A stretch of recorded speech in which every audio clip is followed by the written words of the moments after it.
ગુજરાત રાજ્યના હવામાન સમાચારમાં ફરી એક વખત આપનું સ્વાગત છે। અત્યારે મિત્રો આગાહી કરવામાં આવી છે 7 દિવસ માટે ગુજરાત રાજ્યના જે વિસ્તારોની અંદર વરસાદ પડવાનો છે। 20 જિલ્લાઓથી વધારેના જે વિસ્તારો છે એમાં વરસાદ ભૂકા બોલાવશે। જાણો હવામાન વિભાગે શું આગાહી કરી છે। આજના વિડીયોમાં સૌપ્રથમ તમને જણાવીએ તો કયા વિસ્તારોની અંદર વરસાદ પડવાનો છે અને કયા વિસ્તારોની અંદર આગામી 24 કલાક પછી છે વરસાદી સિસ્ટમ સક્રિય થવાની છે એ માટેની આગાહી કરવામાં આવી। તો આ તમામ અપડેટ તમને જણાવીએ, તમામ સમાચાર માહિતી સ્વરૂપે જણાવીએ તે પહેલાં જો તમે અમારી આ યુટ્યુબ ચેનલ પર નવા છો તો ચેનલને વહેલી તકે સબસ્ક્રાઇબ કરી લેજો। હવે ગુજરાતમાં ઉનાળાની આકરી ગરમીનો પ્રકોપ યથાવત હોય ત્યારે હવામાન વિભાગે આવતીકાલ એટલે કે 7 જૂનના રોજથી છે એ નવી આગાહી કરી દીધી છે। હવામાન વિભાગની જે આગાહી છે એ આગાહીના ભાગરૂપે ગુજરાત રાજ્યની અંદર આગામી 7 દિવસ માટે વરસાદનો નવો રાઉન્ડ શરૂ થશે। વરસાદી પ્રી મોન્સૂનની એક્ટિવિટી શરૂ થશે અને આ પ્રી મોન્સૂનની એક્ટિવિટીમાં વાદળછાયું વાતાવરણ અત્યારે જે વિસ્તારોમાં દર્શાવવામાં આવી રહ્યું છે તમામ વિસ્તારોની અંદર વરસાદ ખાબકશે।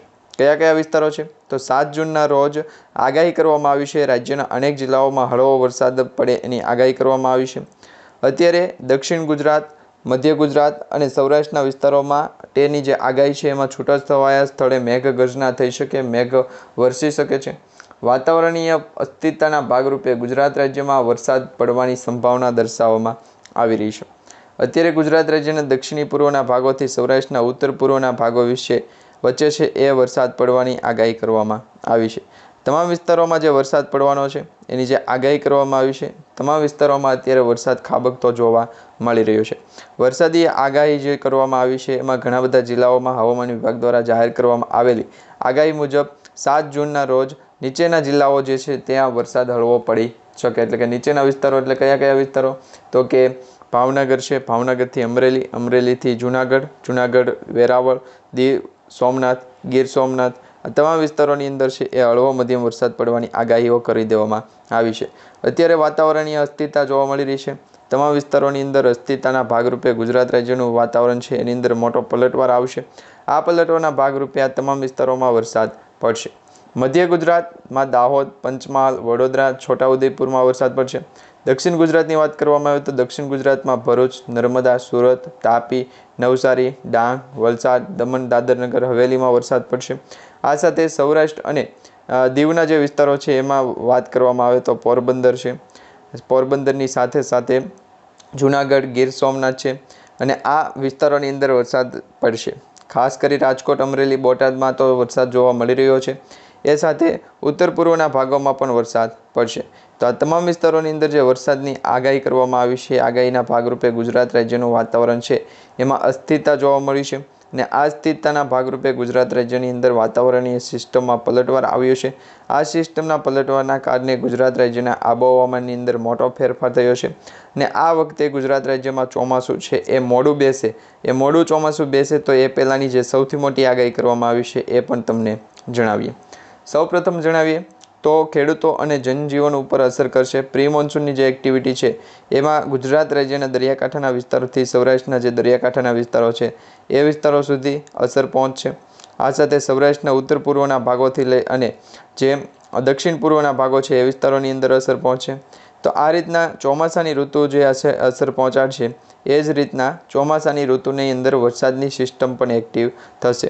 હવે આ વરસાદની સિસ્ટમ જે એક્ટિવ થશે આગામી 7 દિવસ માટે એમાં ગુજરાત રાજ્યના દક્ષિણ પૂર્વના ભાગથી લઈ અને 9 એવા વિસ્તારો છે કે જ્યાં વિસ્તારોની અંદર વરસાદ ખાબકી શકે છે। 20 એવા જિલ્લાઓ છે ત્યાં પણ વરસાદ ખાબકી શકે છે તો એના નામ પણ તમને જણાવીએ। અત્યારે આગામી 7 દિવસ માટે હવામાન વિભાગની જે આગાહી છે એમાં 9 જૂનથી વરસાદનું જોર છે એ વધવાનું શક્યતા દર્શાવવામાં આવી રહી છે। એટલે કે 9 તારીખથી આ વિસ્તારોની અંદર વરસાદી સિસ્ટમની સક્રિયતા છે એ વધશે। હવે ગુજરાતમાં ઉનાળાની આકરી ગરમી બાદ મેઘરાજાએ મહેર વરસાવવાની શરૂઆત કરી દીધી છે। હવામાન વિભાગની આગાહી 7 દિવસની આગાહી છે જેમાં આજે દક્ષિણી ગુજરાતના તમામ જિલ્લાઓ, સૌરાષ્ટ્રના તમામ જિલ્લાઓ આ વિસ્તારોની અંદર અત્યારે વરસાદ ખાબકવાનું શરૂ થઈ ગયું છે। આ સાથે દક્ષિણી પૂર્વના ભાગોથી સૌરાષ્ટ્રના ઉત્તર જે ભાગો છે એ અને ઉત્તર ભાગથી લઈને પૂર્વ ભાગોના તમામ વિસ્તારો છે એ તમામ વિસ્તારોની અંદર વરસાદ ખાબકવાનું શરૂ થઈ ગયું છે। તો હવે 6 જૂનના રોજ કયા વિસ્તારોની અંદર વરસાદ પડ્યો એ પણ સૌ પ્રથમ તમને જણાવી દઈએ તો 6 તારીખના રોજ છે એ ગુજરાત રાજ્યના જે સૌરાષ્ટ્રના કેટલાક ભાગો છે એમાં ધોધમાર વરસાદ વરસ્યો। જૂનાગઢ જિલ્લાના વિસાવદર, અમરેલી જિલ્લાના ધારી પંથકમાં ધોધમાર વરસાદ વરસ્યો। આ કારણે ગ્રામ્ય વિસ્તારોમાં ખેતરોમાં પાણી ભરાઈ ગયા. તો એ જ રીતનો વરસાદ છે આગામી 7 દિવસ માટે પડવાનો છે. એટલે કે ધીમી ધારે પણ વરસાદ પડશે, હળવોથી મધ્યમ પણ વરસાદ પડશે અને આગાહી સ્વરૂપે છે એ ધોધમાર પણ વરસાદ પડશે. તો આમ 3 પ્રકારનો જે વરસાદ ગુજરાત રાજ્ય તરફ આગળ વધતો જોવા મળી રહ્યો છે. એ ત્રણેય પ્રકારમાં ગુજરાત રાજ્યની આબોહવામાન છે એને ખાસ મોટી અસર પહોંચશે અને આ આબોહવામાનના કારણે ગુજરાત રાજ્યની જે વાતાવરણીય સિસ્ટમ છે એના ઘેરાવામાં અસર થશે. હવે વાતાવરણીય સિસ્ટમની અંદર આગામી 7 દિવસ માટે જે અસર થવાની છે ગુજરાત રાજ્યના દક્ષિણ પૂર્વના ભાગથી લઈ સૌરાષ્ટ્રના ઉત્તર પૂર્વના ભાગો, આ તમામ ભાગોની અંદર જે વાતાવરણીય અસ્થિરતાના ભાગરૂપે અસર પહોંચશે. એમાં ખાસ કરીને અંબાલાલ પટેલ દ્વારા એક સૌથી મોટી આગાહી કરવામાં આવી છે. હવામાનને લઈને જે આગાહી કરવામાં આવી છે એમાં ચોમાસાને લઈ અતિભારે વરસાદની જે લેટેસ્ટ આગાહી કરવામાં આવી છે. રાજ્યભરમાં વરસાદ અને તોફાની વાતાવરણ જોવા મળી રહ્યું છે. વરસાદને કારણે લોકો ચિંતિત થઈ રહ્યા છે અને વરસાદ ખેંચાણો હોય તો ખેડૂતો પણ ચિંતિત થઈ રહ્યા હોય. તો આવી તમામ જે પરિસ્થિતિ છે એના કારણે ચોમાસાને લઈને વરસાદને કારણે લોકોને ચિંતા છે એ ચિંતા હવે દૂર થશે. કારણ કે હવે વરસાદને લઈને હવામાન નિષ્ણાત અંબાલાલ પટેલે ફરી એક વખત નવી મોટી આગાહી કરી છે. વરસાદને લઈને જે આગાહી કરવામાં આવી છે, આ વખતે દક્ષિણી પશ્ચિમ ચોમાસું કેરળમાં વહેલું બેઠું હતું અને ઝડપથી આગળ પણ વધતું હતું. પરંતુ હવે બધા રાહ જોઈ રહ્યા છે કે ચોમાસું છે એ આગળ વધતાની સાથે ગુજરાત રાજ્ય તરફ આગળ ક્યારે વધશે. તો ગુજરાત રાજ્ય તરફ જે ચોમાસું આગળ વધવાની આગાહી કરવામાં આવી છે એ આગાહી હવે 20 જૂન સુધી કરવામાં આવી છે. એટલે કે 20 જૂન પછી ગુજરાત રાજ્યમાં ચોમાસું છે આગળ વધશે. હવે મિત્રો, આ બધા વચ્ચે રાહ જોયેલા ખેડૂતો છે એમને ચોમાસાને લઈને રાહ જોયેલી છે.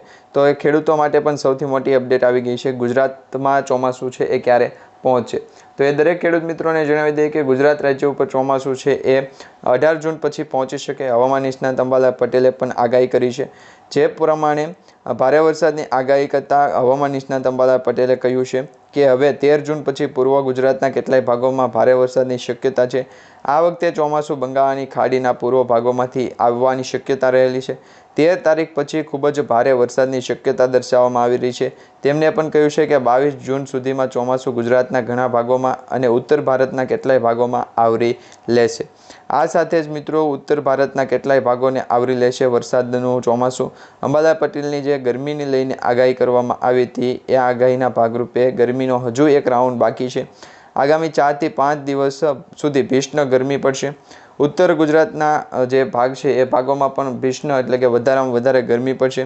તો આ તમામ વિસ્તારોની અંદર જે ગરમીનું તાપમાન છે એ આગળ વધતું જોવા મળી રહ્યું છે.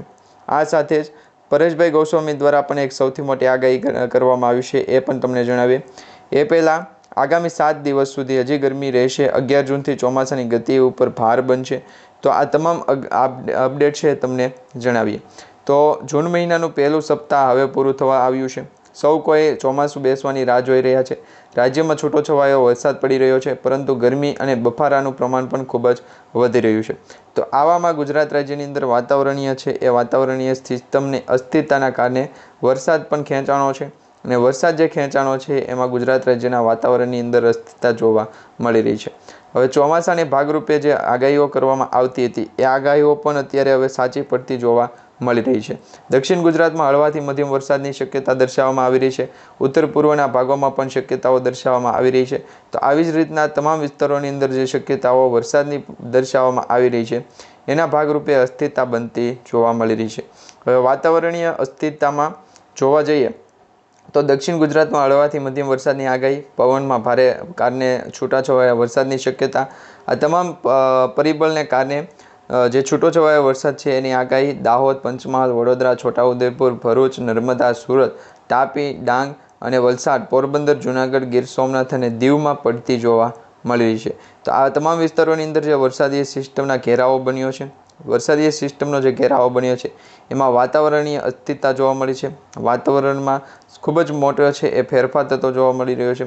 તો આ તમામ વિસ્તારોની જે વાતાવરણીય અસ્થિરતા છે, સિસ્ટમમાં ઘેરાવો બન્યો છે, આ તમામ પરિબળોના કારણે ચોમાસું છે એ ખેંચાણું છે. હવે ચોમાસું ખેંચાણું હોય તો વરસાદ પણ મોડો પડી શકે. વરસાદ મોડો પડે તો એની પણ જે આગાહી દર્શાવવામાં આવી છે એ આગાહીના ભાગરૂપે ચોમાસાની અંદર હવે વધારો થશે અને આવનારા દિવસોની અંદર ચોમાસાની ઋતુની અંદર જે વધારો થશે તો લગભગ ચોમાસું છે એ મોડું પણ બેસે અને મોડું બેસે તો મોડું પણ પૂરું થાય.